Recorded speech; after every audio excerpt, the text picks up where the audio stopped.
Me dá só o laser point, porque tem uma enxurrada. Esse vai pra frente. Tá bom. Boa tarde a todos e todas. É um grande prazer ter vindo de São Paulo para cá. Se eu vacilar aqui em algumas coisas que eu vou dizer, é muito mais para o meu contexto, de onde eu vivo. Eu ouço muitas histórias do Rio. Eu não vivo o Rio, mas eu sou apaixonado por essa cidade também. Eu quis mais trazer provocações aqui para vocês saírem daqui pensando um pouquinho para onde o nosso mundo está indo. Que sociedade é essa que a gente está vivendo hoje? Que tem uma transição de uma era industrial para uma era do conhecimento, onde o grande motor da sociedade era o vapor e agora é o compartilhamento das ideias, que a gente vive tanto forte hoje. No século XX, ele é taxado pelo excedente cognitivo, por um cara chamado Clay Shirk, que inclusive ele fez um cálculo. Nos Estados Unidos hoje, as pessoas gastam 1 trilhão de horas sentadas na frente da televisão. Vegetando, olhando a TV. E aí a gente olha a moçada de hoje, que faz 3, 4 coisas ao mesmo tempo, olha a TV, olha o computador, fica no celular, no iPod, no MP3, etc. e tal, e taxa essa molecada de hiperativa, que tem déficit de atenção, sem antes entender que é um novo modelo de ser humano que a gente tem hoje. Onde antigamente comprar uma TV era só mais um consumidor, enquanto que hoje, quando você compra um computador ou um celular, você é um produtor. E sim, a gente vive na era das redes. Mas afinal, o que são as redes sociais que a gente tanto está ouvindo falar? Não são plataformas. Não é o Facebook, não é o Twitter, não é o finado Orkut. Mas rede social são pessoas, interagindo com pessoas. Ou seja, rede social é igual a capital social. O grau de relação que eu estabeleço com cada uma das pessoas é que amplia este meu capital social, que a gente tem visto hoje ao longo de todo o dia aqui nesse palco. Eu vou me ater um pouquinho nesse slide por um tempinho, porque eu acho que ele é super importante para a gente entender melhor esse conceito de rede. Esse gráfico aqui foi um gráfico construído por um cara chamado Paul Barham. Aqui está o princípio da internet, na década de 50. Em que ele construiu 3 modelos de hierarquias de conexão de computadores para o sistema militar americano. A gente pode fazer um paralelo aqui à nossa sociedade. Percebam que as bolinhas estão todas elas nos mesmos lugares. Então, o Joãozinho, para falar com a Mariazinha, precisa passar pelo chefão numa sociedade mais centralizada. Numa sociedade descentralizada, e é essa que a gente está vivendo hoje, e já numa fase de uma crise de transição, o Joãozinho, para falar com a Mariazinha, ele tem que passar pelo chefinho, que passa pelo chefão e que passa pelo chefinho. Enquanto que numa sociedade mais distribuída, aqui é só uma representação gráfica, porque o correto seria um emaranhado aqui, o Joãozinho, para falar com a Mariazinha, ele não precisa de ninguém. Ele é um ser humano livre. Ou seja, rede nada mais é do que a arte de descentralizar, de perder o controle, de perder o poder. E aí alguns movimentos que a ciência das redes nos explicam, como o swarming, e aqui vocês vão entender facilmente o que eu estou dizendo com o swarming, onde as pessoas clusterizam, as pessoas se juntam para fazer coisas. Isso aqui é um movimento na Praça de Madrid, no 11 de março, pós o atentado à bomba ao trem. Essa revolução que a gente está vivendo hoje, isso, lá atrás, foi todinha mobilizada por SMS, sem uso de Facebook, sem uso de Twitter. Hoje essas ferramentas só estão acelerando. As manifestações estão mostrando para a gente que cada pessoa é uma multiplicidade de causas. As pessoas se mobilizam pela causa dos cachorros, dali um tempo estão mobilizadas para as crianças, agora em virtude do Natal, inclusive. Dali outro tempo se mobilizam para a causa das cheias, das enchentes, dos desastres que a gente vai viver. Ou seja, a rede nos oferece múltiplos caminhos. Cada vez mais que a gente toma consciência disso, mais caminhos a gente vai buscando. Esses 3 cientistas são 3 cientistas muito importantes para a ciência das redes. O Stanley Milgram fez um estudo na década de 60 enviando cartas nos Estados Unidos em busca de um corretor de imóveis do outro lado do país. Ele conseguiu descobrir que ele estava separado deste corretor de imóveis por até 6 pessoas. E ali nasce a teoria dos 6 graus de separação. Esse segundo cara aqui, o Duncan Watts, que agora trabalha na Microsoft, ele fez em 2002 um estudo usando o e-mail. Quem aqui de vocês recebeu mais de uma vez uma mesma corrente por e-mail, distribuída pelos seus amigos? Esse cara também chegou ao mesmo número de 6 graus de separação. E ele acaba de fazer um novo estudo provando que, através do Facebook, a distância do mundo diminuiu para 4 graus. O Yuri Leskovec fez o mesmo estudo usando o finado MSN da Microsoft. Também chegou aos 6 graus de separação. Ou seja, minha gente, tem uma frase que uma vez eu ouvi de um empresário, que pobreza não é uma questão financeira. Pobreza é uma questão de ausência de conexões. Se você que se conecta, sai do seu gueto e se conecta fora, maiores são as suas possibilidades de riqueza. Dá para a gente imaginar, porque o mundo está ficando cada vez mais pequeno em termos sociais. A gente conhece pessoas do outro lado do mundo muito mais facilmente hoje em dia. Alguém aqui já parou para pensar o quanto cada um de nós está separado do Barack Obama, por exemplo? Basta eu conhecer as pessoas certas. Às vezes esse grau pode até ser menor do que de 6. E aí, trazendo para o tema da educação. Quando a gente lê essa palavra, 3 imagens vêm na nossa cabeça em geral. Escola, professor e ensino. Agora eu quero mostrar para vocês uma brincadeira que eu sempre faço, de uma sequência de imagens, ela é curiosidade só. Mas olha a sala de aula da década de 30, 40. Hoje. Numa escola rural. Uma escola na Coreia, país com um dos melhores indicadores educacionais do mundo. Ou até mesmo no ensino de arte. Olha só o aluno aprendendo, olhando na nuca do outro aluno. E o professor, centro do conhecimento. Para cuidar de 30, 40.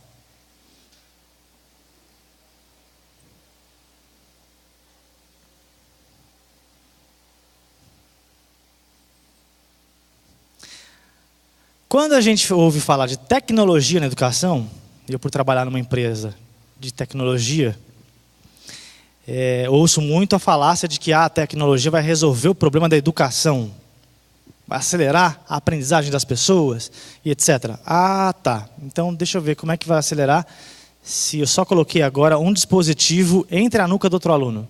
Olha lá. E o professor centro do conhecimento na sala de aula. Ou seja, se a gente tiver espaços padronizados, a gente vai produzir ideias padronizadas. Está aí o santo Gilbert, que não me deixa mentir. Quem aqui de vocês nunca mandou um SMS na sala de aula? Todo mundo aqui já mandou, né? Claro, nunca mandou?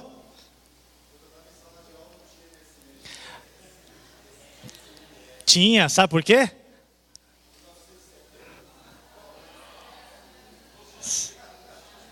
A tecnologia só digitalizou o bilhetinho na sala de aula. E olha só como é que hoje é uma sala de aula com os alunos, com seus smartphones. E o professor não permite ele usar na sala de aula, mas ele usa. A gente vive uma era ainda preso à grade curricular. Já começa errado por aí o nome grade, né? A fase da decoreba. A gente quer porque quer que o nosso aluno decore, enquanto que ele vira e te pergunta, mas se eu for no Google, eu vou achar. Ele não precisa mais decorar as 27 capitais brasileiras. A gente quer cada vez mais padronizar globalmente. Então é PISA, é ENADES e etc, querendo comparar o Brasil com os países europeus que são desse tamanho. Ou a era dos colecionadores de diplomas, né? Que adora enquadrar o seu diploma e botar na parede. Olha quem a escola quase mata. Einstein. Devíamos pedir para o Vaticano torná-lo o santo padroeiro dos alunos desatentos, porque ele era desatento na sala de aula. Einstein. E aí o que vem a ser então conhecimento? A gente ouve muito falar agora de gestão do conhecimento, não é verdade? Já deu os 10 minutos? Mentira.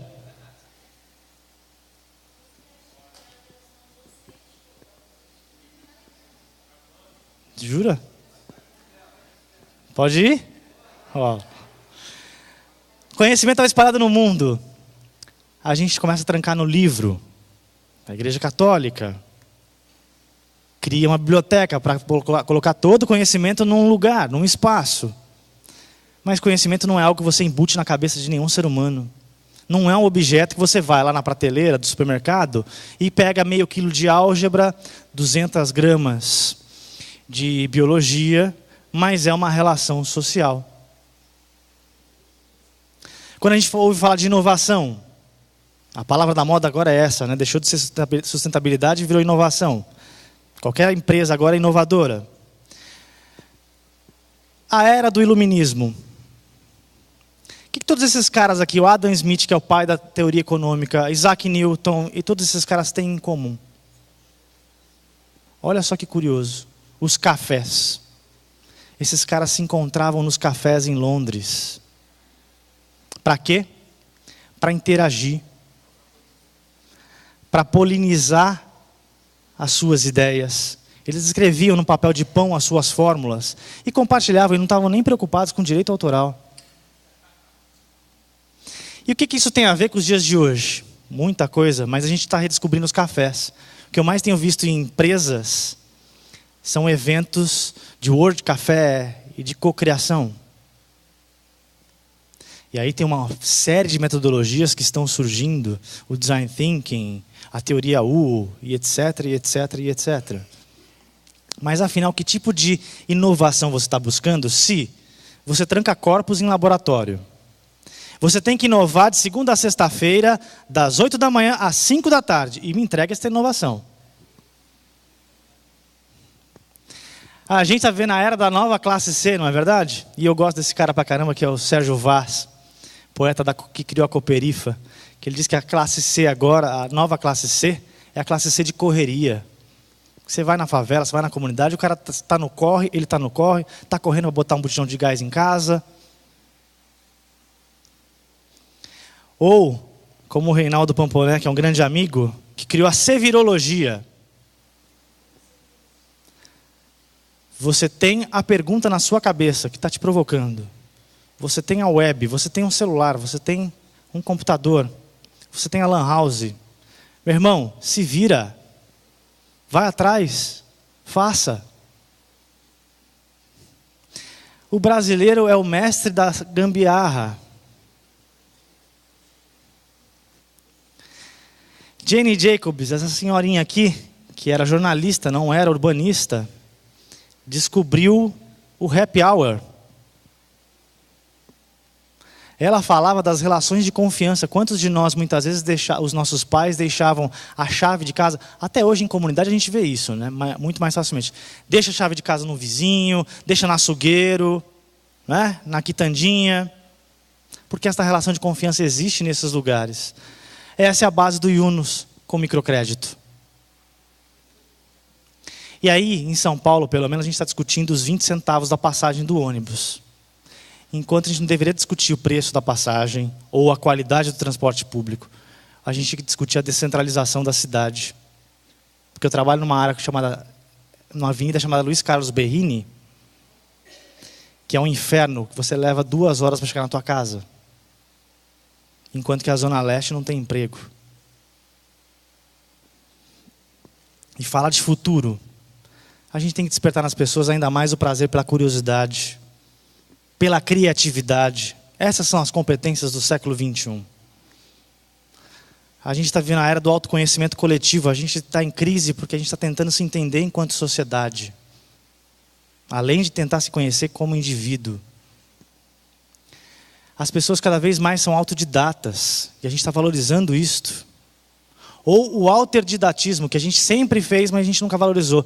Quantos aqui não aprenderam uma receita com a avó, que depois adaptou, que ajustou, e contou para a mãe, e vice-versa, e foi adaptando e foi fazendo do seu jeito?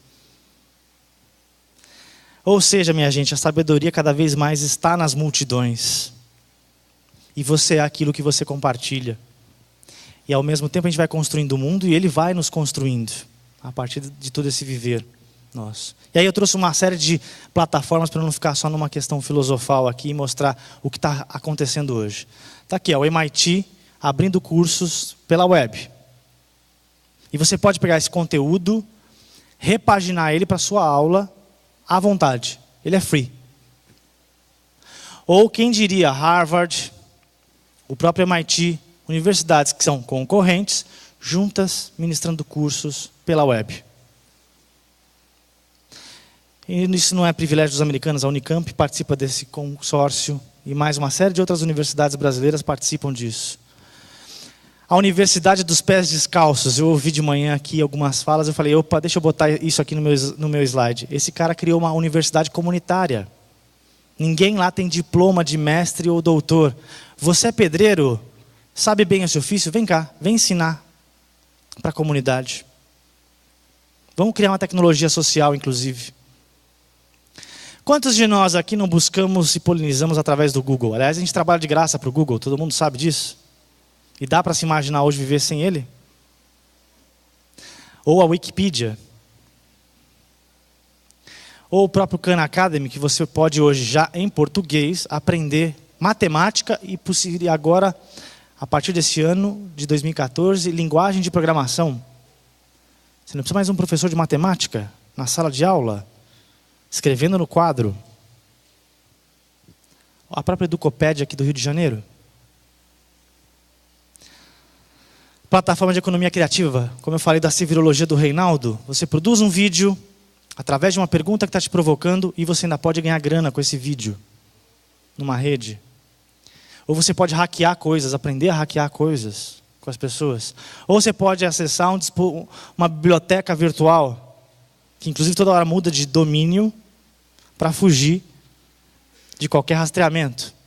Ou mais de 1 milhão de pessoas aprendendo idiomas, conectadas umas com as outras voluntariamente. Ou se você é músico, grava um riffzinho na sua guitarra ou na sua batera, bota lá na web e o cara pode usar o teu riff e vice-versa. Pacientes hoje já questionando o tratamento médico, que compartilham os seus tratamentos, as suas medicações. Ou uma plataforma onde eu sei fazer pão, eu gostaria de ensinar as pessoas a fazer pão, então eu vou organizar uma aula de fazer pão na minha casa. Quem tiver afim, paga 5, 10 reais, vem aqui terça-feira à noite e a gente vai fazer pão juntos. Ou a escola das coisas que não se aprende na escola. Na escola ensina a trocar um chuveiro? Essa escola em Curitiba faz isso. Você tem um talento, você tem um conhecimento, vem para essa escola dar aula.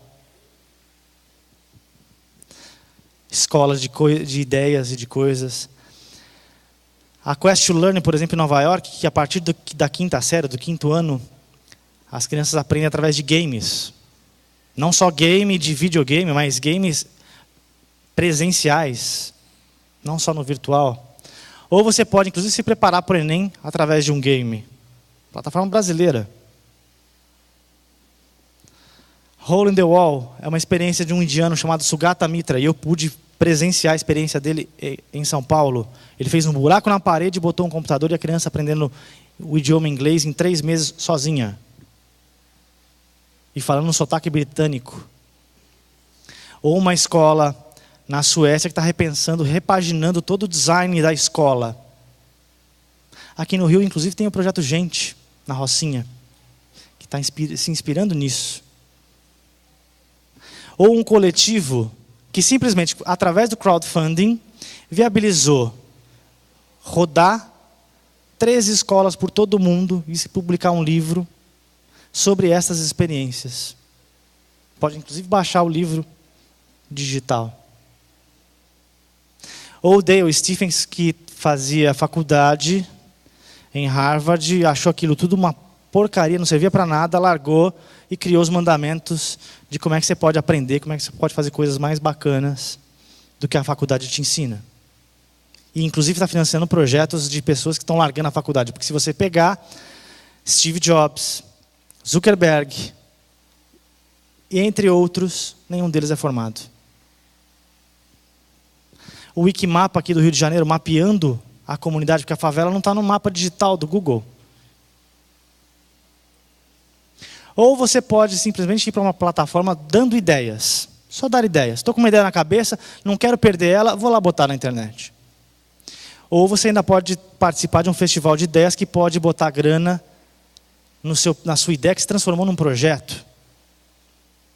Ou até mesmo um festival de educação. Aluno criando soluções para a própria escola dele. Como, por exemplo, aquele sinal de intervalo de troca de aula da era industrial.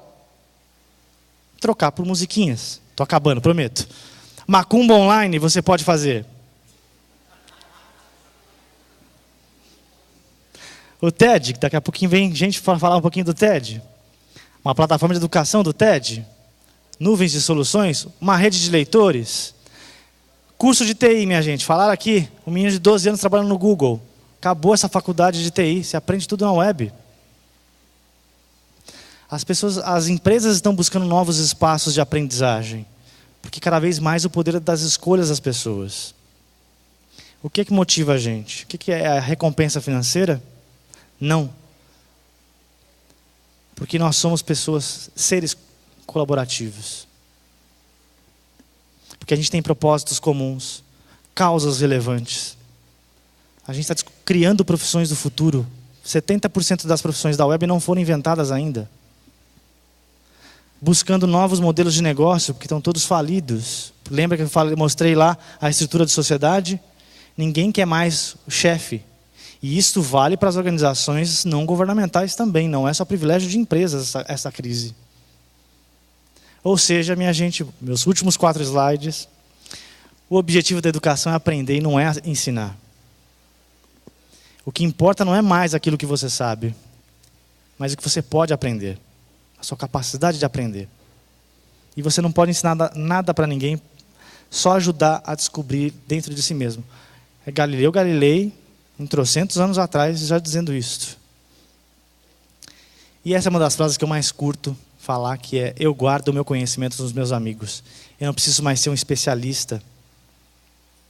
Eu posso gostar de vinhos, não preciso ser especialista, mas se conhecer pessoas que gostam, que sabem, eles vão me ensinar, vão me dar qual é a melhor escolha de um vinho para harmonizar com uma comida e etc. Obrigado, gente.